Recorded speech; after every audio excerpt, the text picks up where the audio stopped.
ناظرین، اگلا پروگرام ہے اسوہ حسنہ۔ آپ کے سامنے نبی کریم صلی اللہ علیہ وسلم کی مبارک زندگی کو پیش کریں گے۔ حضرت عیسیٰ علیہ السلام کی طرف سے منقول 4 کتابیں ہیں، ایک یوحنا، ایک مرکس، ایک یوحنا۔ لوقا، متی اور یوحنا اور مرکس، یہ 4 انجیلیں ہیں۔ اس وقت 2 انجیلیں چل رہی ہیں، ایک لوقا کی، ایک متی کی۔ باقی 2 مرکس اور یوحنا کی انجیلیں پوپ روم کے اس میں لائبریری میں ہیں، اس میں اللہ کے نبی کی کھلی بشارتیں ہیں، انہوں نے بند کر دی ہیں، تو 2 چلائی ہوئی ہیں۔ اس بائبل میں عیسیٰ علیہ السلام کا نسب نامہ لکھا ہوا ہے۔ لوقا کی بائبل میں داؤد علیہ السلام تک 11 واسطوں تک عیسیٰ علیہ السلام کا نسب نامہ جاتا ہے، اور متی کی بائبل میں عیسیٰ علیہ السلام کا نسب نامہ داؤد علیہ السلام تک 22 واسطوں سے جاتا ہے۔ مین کتاب میں اتنا بڑا فرق ہے کہ ایک کتاب والا 11 واسطوں سے داؤد علیہ السلام سے جوڑ رہا ہے، حضرت مریم سے نسب چلتا ہے نا، داؤد علیہ السلام سے نسب جوڑ رہا ہے 11 واسطوں سے، اور دوسری جو متی کی انجیل ہے، بائبل ہے، اس میں وہ مریم علیہ السلام سے داؤد علیہ السلام تک 22 واسطوں سے رشتہ جوڑ رہا ہے۔ ہمارے نبی پاک صلی اللہ تعالی علیہ وسلم عبداللہ سے آدم علیہ السلام تک جتنی نسلیں آئی ہیں، اللہ نے ساری محفوظ کروا کے آج تک زندہ، محفوظ، سلامت کسی نبی کا نسب محفوظ نہیں۔ میرے بھائی کو شوق ہے، اس نے پرانی انگریزوں کی جو کتابیں تھیں اس میں سے ملتان میں جا کر وہ سارے رجسٹر نکلوائے تو 16 پشتیں معلوم ہو سکی، 16 جن کے کاغذات، جن کے نام، زمینیں، جائیدادیں، 16 پشتیں۔ اس کے آگے ممکن ہے ہندو ہوں، اس کے آگے ممکن ہے ہوں اور ان کا نام ہی کوئی نہ ہو، تو وہ ہمارے کمرے میں لٹکی ہوئی ہیں۔ میں نے ان کو 50 دفعہ پڑھ کے یاد کرنے کی کوشش کی، مجھے یاد نہیں ہوئے۔ میں اپنے پیو دادے یاد نہیں کر سکا، واللہ قسم کھا کے کہہ رہا ہوں، یاد کرنے کی نیت سے کئی دفعہ پڑھا، نکل گئے ذہنوں سے۔ لیکن میں اپنے نبی کا نسب بولتا ہوں آدم علیہ السلام تک، وہ میرے سینے میں ہے۔ محمد بن عبداللہ بن عبد المطلب بن ہاشم بن عبد مناف بن قصی بن کلاب بن مرہ بن کعب بن لبی بن غالب بن فہر بن مالک بن نضر بن کنانہ بن خزیمہ بن مدرکہ بن الیاس بن مدر بن نزار بن معد بن عدنان بن اود بن حمیسہ بن سلامان بن عوس بن بوز بن قموال بن ابی بن عوام بن ناشد بن حزا بن بلداس بن یدلاف بن طابق بن جاحم بن ناحش بن ماخی بن عیفی بن عبقر بن عبید بن الدعاء بن حمدان بن سنبر بن یثربی بن یحزن بن یلحن بن ارعوى بن عیدی بن زیشان بن عیسر بن اقنات بن ایہام بن مقصر بن ناحد بن زارع بن سمی بن مزی بن عوض بن عرام بن قیدار بن اسماعیل بن ابراہیم بن آذر بن ناحور بن سروج بن رعو بن فائج بن عابر بن ارفقشاد بن سام بن نوح بن لامک بن متوشال بن ادریس بن یرد بن ملح الایل بن قینان بن آنوش بن شیسر بن آدم علیہ السلام۔ ہر شے میرے رب پیار کیا نا، پیار کیا، محبوب جو بنایا، محبوب، ہر ادا۔ اور ایک اور وجہ محفوظ رکھنے کی یہ تھی کہ 14 صدی کے بعد کو یہ نہ کہ پتہ نہیں اللہ کے نبی کا طریقہ کیا تھا، پتہ نہیں اللہ کے نبی کا طریقہ کیا تھا۔ ہائے ہائے، ہر ادا محفوظ کرت، ہر ادا محفوظ کرت۔ فی عنقہ سطع، گردن لمبی، فی صوتہ سحل، آواز میں جادو، فی عینیہ دعج، آنکھوں میں کشش، موٹی لمبی آنکھ، اشکل و ادعج و احور و اکحل، یہ ساری آپ کی آنکھوں کی صفات ہیں۔ موٹی آنکھ تھی، لمبی آنکھ تھی، اور اہدب، پلکیں دراز تھی، اور اشکل، بیچ میں سرخ ڈورے تھے، وہ اکحل، اور بغیر سرما لگائے سرما لگا نظر آتا تھا۔ پیار کیا ہے نا، ہر شے محفوظ کی، اور تاکہ ہانگ کانگ والوں کو پتہ چل جائے کہ یہ میرا نبی ہے، اس کی نقل اتار نہیں، یہ میں نے نقل اتاری ہے، یہ مولوی کا حلیہ نہیں ہے، یہ مولوی کا حلیہ نہیں پگڑی داڑھی، یہ میرے نبی کا حلیہ ہے، میں نے نقل اتاری ہے۔ نقل اتار کے لوگ پاس ہوتے ہیں کہ نہیں ہوتے؟ نقل مار کے پاس ہوتے ہیں کہ نہیں ہوتے؟ تو میں کہتا ہوں نقل مار لو اپنے محبوب کی۔ ایک گھٹیا سی چیز ہوتی ہے کسی بڑی کمپنی کا برانڈ وہاں اس کے اوپر لگ جاتا ہے، وہ 1000 سے 1 لاکھ کی ہو جاتی ہے، صرف اس کے اوپر ٹھپا لگا ہے، ٹھپا، اور اس کی قیمت 100 سے ہزاروں پر چلی گئی۔ تم ٹھپا محمد ہی لگا لو، تمہاری قیمت لگ جائے گی۔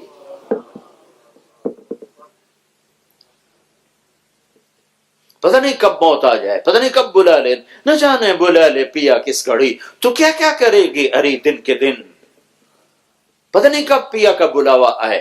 اور ٹھپے لگواؤ اپنے محبوب کی زندگی کے، اس حال میں نہ مرو کہ تمہارا نبی تمہیں پہچاننے سے انکار کر دے کون ہو۔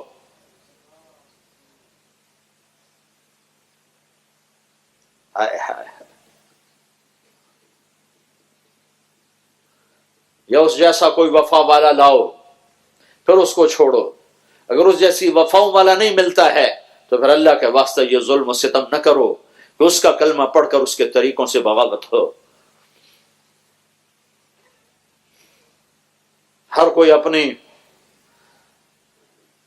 اپنے پیٹ کی سوچتا ہے، اپنی اولاد کی سوچتا ہے، ساری زندگی تمہارا نبی امت امت کہتا چلا۔ ایک رات آپ اللہ کے سامنے رو رہے ہیں اور کہہ رہے ہیں یا اللہ تیرے ابراہیم نے کہا تھا فمن تبعنی فإنہ منی ومن عصانی فإنک غفور رحیم، جو میری مانے وہ میرا، جو میری نہ مانے تو مہربان ہے، معاف کر دے، پکڑ لے تیری مرضی۔ یا اللہ تیرے نبی عیسیٰ نے کہا تھا ان تعذبہم فإنہم عبادک وإن تغفر لہم فإنک انت العزیز الحکیم، معاف کر یا عذاب دے تو عزت حکمت والا۔ یہ دونوں نے تیرے سامنے رکھا تھا یہ کہ یا معاف کر یا پکڑ تیری مرضی۔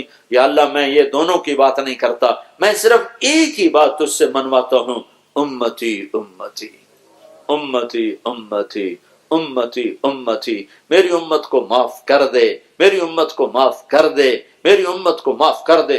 اور یہ کہہ کر آپ نے رونا شروع کر دیا تو اللہ نے جبریل بھیجا، اتنا روئے کہ جبریل آنسو پوچھنے کے لیے آیا، یا رسول اللہ آپ کیوں رو رہے ہیں؟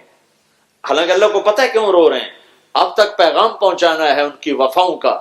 یا رسول اللہ پوچھ رہے آپ کیوں رو رہے ہیں؟ کہا جبریل میری امت کا غم مجھے کھا رہا ہے، میں اس لیے اولہ عزیز ان کا عزیز المرجل، آپ بیٹھے ہوتے تھے تو آپ کے سینے میں سے ہانڈی کے کھولنے کی آواز آتی تھی، جیسے ہانڈی کھولتی ایسے آواز آتی تھی درد اور غم کی وجہ سے۔ تو اللہ جبریل واپس گئے، پیغام لائے، سنردیک فی امتک، اے میرے محبوب میں تجھے تیری امت کے بارے میں خوش کروں گا۔ اور پھر ہمارے نبی نے کیا فرمایا تھا، وَلَنْ أَرْضَ وَأَحَدٌ مِّنْ أُمَّتِي فِي النَّارِ، یا اللہ پھر میں بھی اس وقت راضی ہوں گا جب میری پوری امت کی بخشش ہوگی۔ دنیا سے جانے کا، اے اپنی امت چھوڑو، احد کا میدان گرم ہے، شکست ہو چکی ہے، چچا حمزہ جیسا شاہ سوار سید الشہداء، شہیدوں کا سردار ٹکڑے ٹکڑے ہو چکا ہے۔ میرے نبی اتنا روئے اپنی چچا کی میت پر کہ اللہ نے جبریل کو بھیجا کہ جبریل جاؤ۔ جبریل آئے، یا رسول اللہ تعالیٰ فرما رہے ہیں آپ نہ اتنا غم نہ کریں، اتنا نہ روئیں حمزہ پر، میں نے اپنے عرش کے اوپر لکھوا دیا ہے سید الشہداء حمزہ، ساری دنیا میں جتنے شہید ہوں گے ان سب کا سردار حمزہ ہے۔ آپ نے 70 دفعہ نماز جنازہ پڑھی، ان کی 70 دفعہ نماز جنازہ پڑھی، کتنا دکھ اٹھایا۔ مدینے میں واپس آئے تو ہر گھر سے رونے کی آواز آ رہی تھی کہ 70 میں سے صرف 4 ہیں مہاجرین جو شہید ہوئے، باقی 66 تو انصار شہید ہوئے تھے۔ تو جب آپ نے چاروں طرف رونے کی آواز سنی تو آپ کے آنسو بے اختیار نکلنا شروع ہو گئے۔ آپ نے فرمایا آج سب کے رونے والے ہیں، میرے چچا پہ رونے والا ہی کوئی نہیں۔ اما حمزہ فلا بواکی علیہ، چونکہ بنو ہاشم میں سے کوئی تھا نہیں جو وہاں روتا، تو یہ خوفناک گھاٹی سے گزرے ہیں اور صحابہ بکھر گئے۔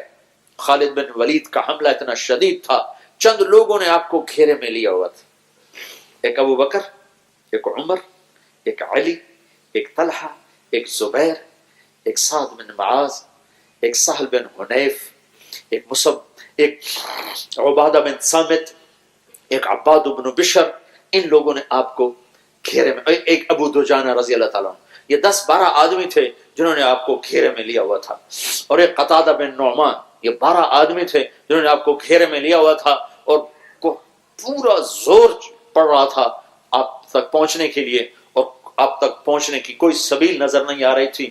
حضرت طلحہ ہر تیر کو اپنے ہاتھ پر روک رہے تھے، یوں اپنے ہاتھ پر روک رہے تھے، ساری زندگی کے لیے حضرت طلحہ کا ہاتھ بیکار ہو گیا۔ قتادہ بن نعمان جب ان کا ہاتھ شل ہو گیا تو قتادہ آگے سینہ سپر ہوئے، تو آگے کھڑے ہو گئے، تیروں کو لے رہے تھے، زرہ تھی، تیر زرہ میں اٹک رہے تھے، پر ایک تیر آیا اور آنکھ میں آ لگا اور اندر چلا گیا، تو انہوں نے مڑ کر اللہ کے نبی کو دیکھا تو ایسے آنکھ نکلی ہوئی اور خون بہ رہا، تو اللہ کے نبی رونے لگے اور ان کے تیر کو کھینچا، اور اس کے ساتھ اس کا کیما نکل آیا، کہ اے میرے رب، قتادہ کی آنکھ تیرے نبی کی حفاظت میں ضائع ہوئی ہے، آج میں تجھ سے سوال کرتا ہوں، اس آنکھ کو پہلے سے زیادہ حسین بنا دے۔ اور وہی کیمے کو اٹھا کر ان کی آنکھ میں رکھا اور اوپر ایسے ہاتھ پھیرا، آنکھ کھولی تو پہلے سے زیادہ حسین ہو چکی تھی۔ تو قریب کوئی آنے نہیں پا رہا، تو آئے ہائے، تو عتبہ بن ابی وقاص، یا ادھر سعد بن ابی وقاص کھڑے ہوئے ہیں حفاظت رسول کے لیے، ادھر عتبہ بن ابی وقاص کھڑا ہوا ہے قتل کرنے کے لیے، تو اس کا بخت نے ایک پتھر اٹھایا اور آنکھ بچا کے جو پھینکا ہے زور سے، تو صحابہ روکتے روکتے ان کے اندر سے نکل گیا اور سیدھا جا کر اللہ کے نبی کے منہ پہ پڑا ایسے، اور آپ سیدھا ایسے پیچھے گئے، ایسے پیچھے ایک کھڈا تھا، اس کے کنارے پر آپ کی گردن لگی اور آپ بے ہوش ہو گئے، تو صحابہ سمجھے آپ شہید ہو گئے، تو ان کی چیخیں نکل گئی اور آپ ایسے بے سود پڑے، خون و خون۔ اللہ کو پانے کے لیے حبیب اللہ نے یہ کچھ دیکھا، سود کھانے والا بھی کہتا ہے اللہ بڑا غفور الرحیم ہے، آپ ہی معاف کرے گا، زنا کرنے والا کہتا ہے اللہ بڑا غفور الرحیم ہے، اللہ آپ ہی معاف کرے گا، شراب پینے والا کہتا ہے اللہ بڑا غفور الرحیم ہے، اللہ آپ ہی معاف کرے گا۔ اس سے زیادہ قرآن کا مذاق اور کب اڑایا جائے گا۔ آپ کو ہوش آیا تو صحابہ نے رو کر عرض کی، یہ 10-12 سال، یا رسول اللہ ان کے لیے بد دعا فرمائیں، ان کے لیے بد دعا فرمائیں۔ تو آپ نے فرمایا، آپ نے ہاتھ اٹھائے تو صحابہ سمجھے اب ہو گئی تباہی قریش کی، آپ نے کہا ہائے ہائے اللہم اغفر لقومی فانہم لا یعلمون، یا اللہ میری قوم کو معاف کر دے، انہیں معاف کر دے، انہوں نے مجھے پتھر مارے، انہیں معاف کر دے، یہ مجھے جانتے نہیں ہیں۔ ایسی وفا ڈھونڈو، ایسی وفا کہیں سے لاؤ، کوئی ایسا وفادار ہے تو لاؤ، نہیں تو غلامی مصطفیٰ پہ آؤ۔ کی محمد سے وفا تو نے تو ہم تیرے ہیں، یہ جہاں چیز ہے کیا لوح و قلم تیرے ہیں۔ یہ تبلیغ کی جو محنت ہے، یہ اس کلمے کو سیکھنے کی محنت ہے کہ ہم اللہ اس کے رسول کی مبارک زندگی کو اپنی زندگی بنائیں، اس کو سیکھو، اس کے لیے نکلو۔ اور یہ ختم نبوت کی محنت ہے کہ ہمارے نبی کے بعد کوئی نبی آنے والا نہیں ہے، تو آپ کا پیغام اور تک پہنچانا ہمارے ذمہ ہے۔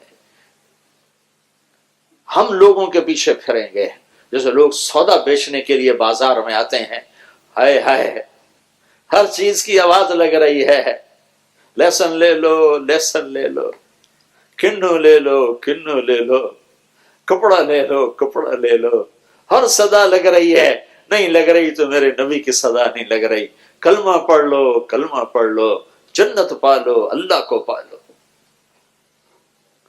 بازاروں میں شور مچا ہوا ہے، ہر آدمی اپنا سودا بیچنے کے لیے صدا لگا رہا ہے۔ تو بھائیو ہمارے ذمہ ہے کلمہ کی وجہ سے کہ ہم اللہ اس کے رسول کی غلامی ڈھل جائیں، ڈھل جائیں، ڈھل جائیں۔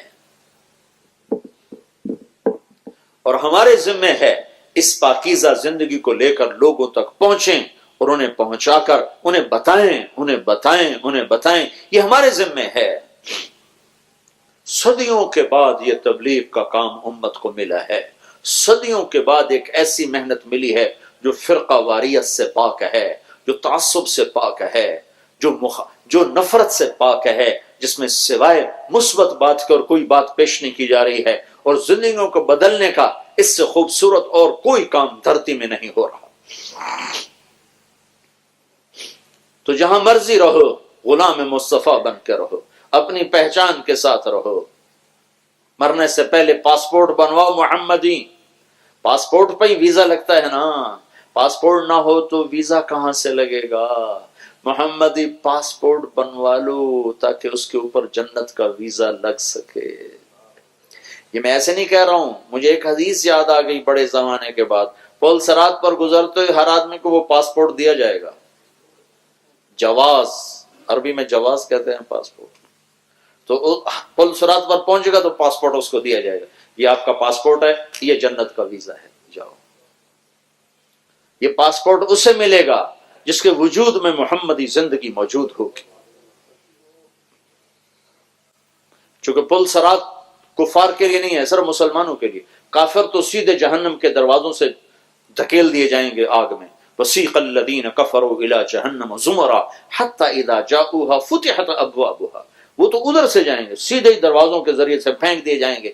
نافرمان مسلمان جہنم میں جائے گا اوپر سے ہو کر، وہ دعوے دار ہے میں جنت کا جانے والا۔ اچھا بھائی چلو، جب وہ چلے گا تو وہ نصیبوں والے بھی ہوں گے ان چلنے والوں میں کہ جب وہ پل صراط پر آئیں گے تو نیچے سے جہنم کہے گی بابا جلدی کرو، تیرے نور نے مجھے ٹھنڈا کر دیا ہے، بابا جلدی گزرو جلدی گزرو، جز فقد اطفأ نورک لہبی، بابا جلدی گزر، تیرے نور نے مجھے ٹھنڈا کر دیا۔ کچھ ایسے بھی ہوں گے جو پاسپورٹ نہیں مل سکے گا، ویزا نہیں لگے گا، دھڑم نیچے دھڑم نیچے دھڑم نیچے۔ دعا سے پہلے چند ضروری باتیں آپ سے گزارش کرنی ہے۔ اللہ کا تعلق سب سے آسان چیز ہے۔ کسی سے تعلق خراب ہو جائے نا تو بنانا بڑا مشکل ہوتا ہے، کہ چونکہ انسان اثر لیتا ہے، واقعات حالات کا اثر لیتا ہے، تو اس اثر کی وجہ سے تعلق کو بحال کرنے میں دیر لگتی، کچھ وقت لگتا ہے، جب تک وہ اثر زائل نہیں ہوتا تعلق بحال نہیں ہوتا۔ اللہ سے تعلق بننے میں مسئلہ کوئی نہیں ہے کہ اللہ اثر سے پاک ہے، اس پر اثر کوئی نہیں ہوتا۔ ہزاروں برس نافرمانی میں گزرے اور ایک دفعہ کہہ دے یا اللہ معافی، تو اسی وقت تعلق بحال ہو جاتا، اسی لمحے۔ ایک دفعہ بارش نہیں ہو رہی تھی موسیٰ علیہ السلام کے زمانے میں، تو انہوں نے دعا کی یا اللہ بارش دے، تو اللہ نے کہا ایک آدمی ہے نافرمان تیرے قوم میں، اس کی نافرمانی کی وجہ سے میں نے بارش کو روکا ہوا، وہ اس کو یہاں سے نکال پھر بارش ہوگی۔ موسیٰ علیہ السلام نے اعلان کیا بھائیو اس قسم کا بندہ ہے وہ مجمع سے نکل جائے۔ تو اس نے جب سنا تو دل ہی دل میں کہنے لگا یا اللہ میں نے ساری زندگی تیری نافرمانی کی، تو مجھے چھپاتا رہا، آج بھی چھپا لے، میں توبہ کرتا ہوں، میں توبہ کرتا ہوں، آج بھی چھپا لے۔ ایک دم گھٹا اٹھی اور بارش شروع ہو گئی۔ تو موسیٰ علیہ السلام نے عرض کی یا اللہ آدمی تو کوئی نکلا نہیں، بارش کیسے ہو گئی؟ تو اللہ تعالیٰ نے کہا جس کی وجہ سے روکی تھی اسی کی تو فعل دوبا کرتا۔ اتنی جلدی بھی تعلق بنتا ہے کہ ایک آدمی 40 سال نہیں، 40 مہینے نہیں، 40 دن نہیں، 4 منٹ میری بےزتی کر دیں تو میں 40 سال اس سے بات نہیں کروں، اور وہ 40 سال سے اتنا بڑا نافرمان ہے کہ موسیٰ کلیم کی دعا رک گئی، نہیں اوپر گئی، اور اس نے کہا اللہ معافی مانگتا ہوں معاف کر دے۔ تو اللہ نے اسی وقت چھما چھم بارش، اور کیا کہہ رہے ہیں اللہ جس کی وجہ سے روکی تھی اسی کی وجہ سے کر دی۔ اللہ سے تعلق بنانا اتنا آسان کام۔ حرام سے بچو، بڑے گناہوں کبیرہ گناہوں سے بچو، سود سے، جھوٹ سے، شراب سے، زنا سے، جوئے سے اپنے آپ کو بچاؤ۔ جو ہو گیا ہے اللہ سے معافی مانگو، اللہ سے تعلق بناؤ عبادت کے ذریعے، نماز، روزہ، حج، زکوٰۃ، ذکر، تلاوت، یہ اللہ سے تعلق بننے کا ذریعہ ہے۔ اللہ کے بندوں سے تعلق بناؤ تواضع کے ذریعے، عاجزی کے ذریعے، مسنت کے ذریعے، اچھے اخلاق کے ذریعے، اچھے بول کے ذریعے۔ اور عجب بات بتاؤں، اللہ کے نبی کا فرمان ہے ساری زندگی ایک آدمی روزہ رکھے، کبھی روزہ نہ چھوڑے، ساری زندگی، رمضان کے نہیں، ساری زندگی، صرف 2 روزے عید کے چھوڑے، اور ساری رات تہجد پڑھے، صرف آخری پہر میں نہیں، ساری رات، ساری زندگی روزے، ساری زندگی تہجد. جس کے اخلاق اچھے ہیں وہ اس عبادت گزار سے بھی آگے نکل جائے. ان العبد لیدرک درجۃ القائم باللیل والصائم بالنہار بحسن خلقہ. اپنے عالی اخلاق کی وجہ سے اس کو بھی پار نکل جائے گا. تو اپنے اخلاق اچھے رکھو.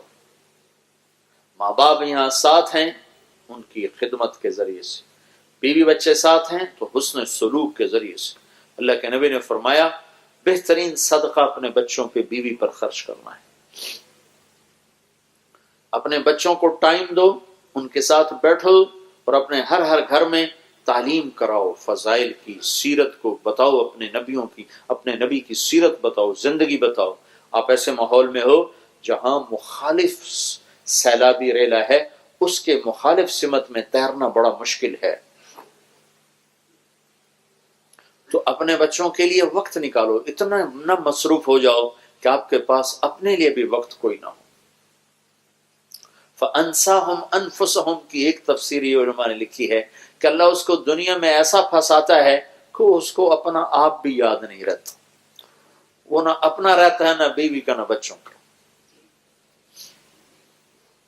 تو نمازوں کو زندہ کرو، اللہ سے دعا مانگو، یہاں جگہ جگہ مسجدیں قائم ہو جائیں، مدرسے قائم ہوں. اپنے سکول بنانے کی کوشش کرو، تمہارے اپنے بچوں کے سکول ہوں، بچیوں کے الگ سکول ہوں. اس کو اللہ سے مانگو، اس کی کوشش کرو. کتنی ہی مشکلات ہوں، جب اللہ تعالیٰ ارادہ کرتا ہے تو راہیں کشادہ کر دیتا ہے اور راستے کھول دیتا ہے. اور آپس میں الفت پیار محبت سے رہو. پہلی آپ کی فضا بڑی اچھی مجھے خبر ملی، انہوں نے صحیح صاحب نے بتایا بھی صحیح، بہت خوشی ہوئی. اللہ تعالیٰ اس کو باقی رکھے، اس کی محبت باقی رکھے. تو اللہ کے بندوں کے ساتھ حسن سلوک اور پیار اور محبت اور معاف کرنا اور درگزر کرنا، یہ اللہ کو انتہائی پسند. دو مسلمان آپس میں لڑ پڑیں اور 3 دن تک آپس میں صلح نہ کریں تو اللہ تعالیٰ کے نبی فرماتے ہیں، اللہ تعالیٰ فرماتا ہے ان کا کوئی عمل قبول نہیں جب تک یہ صلح نہیں کرتا. ان کا کوئی عمل قبول نہیں جب تک یہ صلح نہیں کرتا. اور اللہ کے نبی اتنے ناراض ہیں، اتنے شفیق نبی، آپ نے فرمایا 3 دن آپس میں اگر وہ گفتگو نہیں کرتے تو اس کے بعد میری طرف سے یہودی مرے، عیسائی مرے، مجھے کوئی پرواہ نہیں. یہ اللہ کے نبی کی ناراضگی ہے. تو آپس میں بھائی کوئی کسی سے قطع تعلق والا نہ ہو. کسی سے ہے تو جا کے معافی مانگ لو، معافی مانگنے میں پہل کر لو. جو پہل کرتا ہے وہ اللہ کا قرب پہل دوسرے سے زیادہ پا لیتا. جھک جانے والے کو اللہ اوپر اٹھاتا.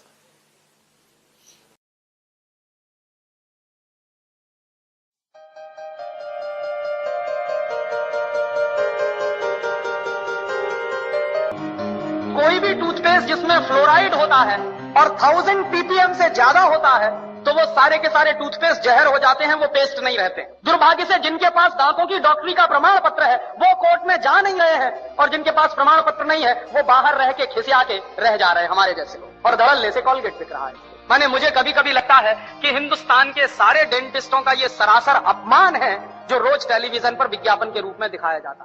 ایسے یہ کمپنی ہے ہندوستان لیور، وہ اپنا لائف بوائے صابن بیچ رہی ہے، فیملی ڈاکٹرز ویلفیئر ایسوسی ایشن آف انڈیا دوارا پرمانت. یہ کون سا ایسوسی ایشن اس دیش میں بن گیا اور کب انہوں نے لائف بوائے صابن کو پرمان پتر دے دیا؟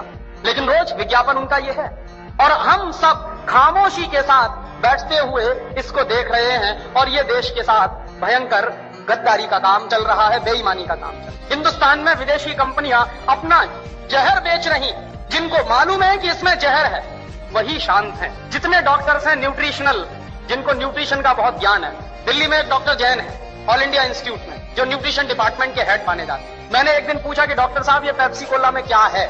تو کہنے لگے کاربن ڈائی آکسائڈ ہے. میں نے کہا اور کیا ہے؟ فاسفورک ایسڈ ہے. میں نے کہا اور کیا ہے؟ سوڈیم گلوٹامیٹ ہے. میں نے کہا اور کیا ہے؟ پوٹیشیم ساربیٹ ہے. میں نے کہا اور کیا ہے؟ کہ اس سے زیادہ اور کیا چاہیے تم کو؟ یہ 4 زہری کافی ہیں آدمی کو مارنے. تو میں نے کہا کہ اگر یہ پیپسی کولا میں 4 زہر ہیں تو آپ اس بات کو گاؤں گاؤں میں کہتے کیوں نہیں جاتے؟ پیپسی کولا تو گاؤں گاؤں میں گھوم گھوم کے کہہ رہا ہے کہ لہر پیپسی ہے، تو آپ گاؤں گاؤں میں گھوم کے کہتے کیوں نہیں کہ یہ زہر پیپسی؟ آپ جب مانتے ہیں کہ اس میں یہ زہر ہے 4، لیکن آپ گاؤں گاؤں میں گھوم گھوم کے کہتے کیوں؟ تو میں نے ان سے کہا کہ آپ کے پاس جو گیان ہے اس گیان کا دیش کے لیے کیا اپیوگ ہے؟ آپ نے یہ جو گیان حاصل کیا، ڈاکٹری کی پڑھائی پڑھی ہے، لاکھوں روپے اس دیش کا آپ نے خرچ کیا ہے، اور لاکھوں روپے خرچ کر کے جو گیان ارجت کیا ہے اس کا اس دیش کو ریٹرن کیا مل رہا ہے؟ تو کہنے لگے فرصت ہی نہیں ہے۔ تو کس سے فرصت نہیں؟ ویکتیگت سوارتھ سے فرصت نہیں۔ تو میں نے کہا ایک دن ڈاکٹر صاحب یہ سارا کا سارا دیش برباد ہو جائے گا اور اس دیش کی نوجوان پیڑھی برباد ہو جائے گی، اور ہو سکتا ہے آپ کے بیٹا بیٹی بھی اس میں برباد ہو جائیں، تب بھی آپ کہیں گے کہ آپ کو فرصت نہیں ہے۔ اور دربھاگیہ یہی ہے اس دیش کہ جن کے پاس یہ گیان ہے، جو ملٹی نیشنل کمپنیوں کا پردہ فاش کر سکتے ہیں، جو یہ بتا سکتے ہیں کہ ان کے بنائے ہوئے سامانوں میں کوئی نیوٹریشنل ویلیو نہیں ہے۔ ڈاکٹر جین نے ہی مجھ کو کہا کہ پیپسی کولا اور کوکا کولا میں 1 پیسے کا بھی نیوٹریشنل ویلیو نہیں ہے، اور دیش کے لوگ 10 روپیہ خرچ کر رہے ہیں پیپسی پینے کے لیے اور کوکا پینے کے لیے۔ 10 روپیہ خرچ کر کے 1 پیسے کی بھی نیوٹریشنل ویلیو نہیں مل رہی ہے ہم کو، لیکن وہ دیش میں سب سے زیادہ بک رہا ہے، دھڑلے سے بک رہا ہے۔ لوگ اب شدھ پانی پینا پسند نہیں کرتے، اس کی جگہ پیپسی اور کوکا کولا پی لیتے۔ تو جس چیز کی 1 پیسے کی 1% بھی نیوٹریشنل ویلیو نہ ہو، اور وہ چیز اس دیش میں مہنگی بک رہی ہو دودھ سے زیادہ۔ پیپسی کولا بکتا ہے 33 روپے لیٹر کا، اور دودھ بکتا ہے 14 روپے لیٹر کا۔ تو 14 روپے لیٹر کا گائے کا دودھ اور 33 روپے کا کاربن ڈائی آکسائڈ ملایا ہوا پانی، اور اس کو کہتے ہیں لہر پیپسی، اور کہتے ہیں the choice of new generation. The choice of new generation نہیں ہے بلکہ choice of new D generation ہے۔ لیکن کریں کیا اس کا؟ اور اس سے بھی زیادہ مجھے غصہ تب آتا ہے جب ہندوستان میں کچھ کمپنیاں اپنے ہیلتھ ٹونک بیچتی ہیں جن میں ہیلتھ کے نام پر کچھ نہیں ہے۔ بورنویٹا، کمپلان، مالٹووا، ہارلکس، پروٹینیکس، ایسے تمام طرح کے جو ہیلتھ ٹونکس بک رہے ہیں، ڈاکٹر جین کے انوسار ان میں کسی میں بھی ہیلتھ کے نام پر کچھ نہیں ہے۔ اور آپ چاہیں تو اپنے بچے کو چنے کا ستو کھلائیں، جو کا ستو کھلائیں، تو اس سے جتنی ہیلتھ بنے گی، آپ 100 ڈبے پروٹین ایکس کے کھلا لیجئے، کوئی ہیلتھ نہیں بننے والا۔ 100 ڈبے آپ بورن بیٹا کے کھلا دیجئے، کچھ نہیں بننے والا اس سے۔ اور آپ اگر 1 ڈبہ بورن بیٹا کا خریدیں گے تو کم سے کم 200-250 روپے کا ہے 1 کلو کا۔ تو 200-250 روپے کا 1 کلو بورن بیٹا خرید کے تو کھائیں گے، لیکن کسی کو آپ کہیے کہ مونگ پھلی کھاؤ گڑ کے ساتھ تو نہیں کھائے گا کوئی۔ روز اگر گڑ کے ساتھ مونگ پھلی کھائیں تو جتنی پروٹین اس سے ملتی ہے، جتنا کاربوہائیڈریٹ اس میں سے نکلتا ہے، جتنی اور دوسری چیزیں ہم کو ملتی ہیں، اتنی 100 پیکٹ بوسٹ کھانے سے نہیں مل سکتی۔ لیکن مشکل سے مونگ پھلی کا گڑ کے ساتھ کھانے کا پرچار تو نہیں ہے، لیکن بورن بیٹا کا پرچار ہے۔ اور یہ جو بورن بیٹا، مالٹووا، ان تمام چیزوں میں ملاتے کیا ہیں؟ ایک بار میں نے ڈاکٹر جین سے کہا کہ آپ کے پاس تو آل انڈیا انسٹیٹیوٹ کی اتنی بڑی لیبوریٹری ہے، آپ ذرا اس میں پتا کریے کہ یہ ملاتے کیا ہیں، کیسے بناتے ہیں بورن بیٹا۔ تو انہوں نے 3 مہینے کے بعد مجھے ایک لمبی سی چٹھی بھیجی، اس میں ہر ایک کے بارے میں لکھا کہ دیکھو بورن بیٹا کیسے بنتا۔ بورن بیٹا بنتا ہے مونگ پھلی کی کھلی سے، مونگ پھلی کی کھڑ، مانے مونگ پھلی کے دانے میں سے تیل نکالنے کے بعد جو ویسٹ بچتا ہے اس سے بنتا ہے بورن بیٹا۔ میرے گاؤں میں مونگ پھلی کے تیل کے نکالنے کے بعد جو ویسٹ بنتا ہے اس کو جانور کھاتے ہیں، لیکن ہمارے دیش میں انٹیلیجنٹ لوگ وہی کھاتے ہیں بورن بیٹا کے نام۔ اور آپ بازار میں چلے جائیے، مونگ پھلی کی کھلی آپ کو 20-25 روپے کلو میں مل جائے گی۔ گجرات میں تو اس سے بھی سستی ملے گی۔ میں تو میرے گاؤں کی بات کر رہا ہوں جہاں مونگ پھلی ہوتی نہیں بالکل، یہاں تو سنگ دانا اتنا ہوتا ہے گجرات میں، مشکل سے 20-25 روپے کلو میں کھلی ملے گی، اس کو وہ بیچتے ہیں 200-250 روپے کلو میں۔ اور ہم لوگ تکنیکی بھاشا میں کہتے ہیں ویلیو ایڈڈ ہو گیا۔ کہے کا ویلیو ایڈڈ ہو گیا؟ جیب کاٹ لی آپ کی اور آپ کہہ رہے ہیں ویلیو ایڈڈ ہو گیا۔ انہی ڈاکٹر جین صاحب نے مجھے بتایا کہ ہارلکس میں کیا ہے، کچھ نہیں ہے، جو کا ستو اور چنے کا ستو، بہار میں اس کو ہم لوگ کہتے ہیں ستو، انگریزی میں کہتے ہیں ہارلکس۔ اب کسی سے آپ پوچھئے کہ ستو کھاؤ گے، کہے گا کیا پھالتو کی بات کر رہے ہیں، اور پوچھئے ہارلکس کھاؤ گے، ہاں کھائیں گے۔ کیوں کھائیں گے؟ کیونکہ انگریزی کا نام ہے اور بڑا بھاری نام ہے ہارلکس۔ کہنے میں لگتا ہے کہ ہاں کچھ امپورٹڈ جیسی چیز ہے، اس میں کنٹینٹ کیا ہے؟ کچھ نہیں، اس پہ لکھا ہوا ہے صاف صاف اٹ از مالٹڈ۔ مالٹ مانے ہی ہوتا ہے جو کا ستو۔ جو کا ستو بازار سے خرید لیجئے، چنے کا ستو بازار سے خرید لیجئے، 20-25-30 روپے کلو میں ملے گا، لیکن ہارلکس خریدیے تو 160 روپے میں 1 کلو ملے گا۔ اور یہ جتنے ہیلتھ ٹونکس بک رہے ہیں ان میں سے کسی سے بھی 1 پیسے کی ہیلتھ نہیں آتی، لیکن ہندوستان کی کیا بربادی ہے، ہر سال ہم 1000 کروڑ روپے کے ہیلتھ ٹونکس کھاتے ہیں اس دیش۔ 1 پیسے بھی ہیلتھ جس سے نہیں آتی، صرف ایک مینٹل سیٹسفیکشن ہے، کوئی ہیلتھ نہیں ہے اس، لیکن 1000 کروڑ روپے کے ہیلتھ ٹونکس اس دیش میں بکتا ہے۔ کیوں بکتے ہیں جانتے ہیں؟ ٹیلی ویژن پر ایک ایڈیوٹک ایڈورٹیزمنٹ آتا، ایک چھوٹا سا بچہ کودتے ہوئے آتا، کہتا آئی ایم اے کمپلون بوائے، ایک چھوٹی بچی کہتی ہے آئی ایم اے کمپلون گرل۔ اس کا معنی کیا ہے؟ میں کمپلون کا بیٹا ہوں، اور بچی کہہ رہی ہے میں کمپلون کی بیٹی ہوں۔ اور کمپلون کیا ہے؟ ٹن کا ڈبہ، کہ ٹن کے ڈبہ کے بھی بیٹا بیٹی ہو سکتے ہیں. ایسا کوئی سائنس ہے دنیا میں؟ لیکن چل رہا سارے دیش میں. اس لیے بک رہا ہے کمپلان, اس لیے بک رہا ہے بورنویٹا. یہ اس کا نام ہے تیندولکر. وہ کہتا ہے میری شکتی بوسٹ, مانے سچن تیندولکر کی شکتی بوسٹ. تو سچن تیندولکر کی اماں کو ایک آپ چٹھی لکھیے کہ سچن تیندولکر بوسٹ پی کے تیندولکر بنا ہے کیا؟ کوئی بھی کھلاڑی بوسٹ کھا کے کھلاڑی نہیں بن سکتا. ایک سب سے زیادہ مہنگا کھلاڑی مانا جاتا ہے ٹینس کا, اس کا نام ہے بورس بیکر. سب سے زیادہ طاقتور بھی. اس کی لگائی ہوئی ایس سروس 160 کلومیٹر پرتی گھنٹے کی رفتار سے نکلتی. مانے ٹرین بھی جس رفتار سے نہیں جاتی اس رفتار سے اس کی گیند جو مارتا ہے وہ جاتی ہے. کتنی پاور ہوگی اس کے شاٹس میں. اور آپ کبھی بھی بورس بیکر کو دیکھیے, کھیل جب بھی رکتا ہے 5 منٹ کے لیے 2 منٹ کے لیے, بیگ میں سے کیلا نکال کے کھاتا رہتا ہمیشہ. تو بورس بیکر کو شکتی ملتی ہے کیلا کھا کے. تیندولکر کہتے ہیں کہ ہم کو شکتی ملتی ہے بوسٹ کھا کے. کیلے میں جتنی شکتی ہے دنیا کے کسی بھی ہیلتھ ٹانک میں ہو نہیں سکتی. لیکن دربھاگیہ کیا ہے کہ ان چیزوں کا پرچار نہ کے برابر ہے.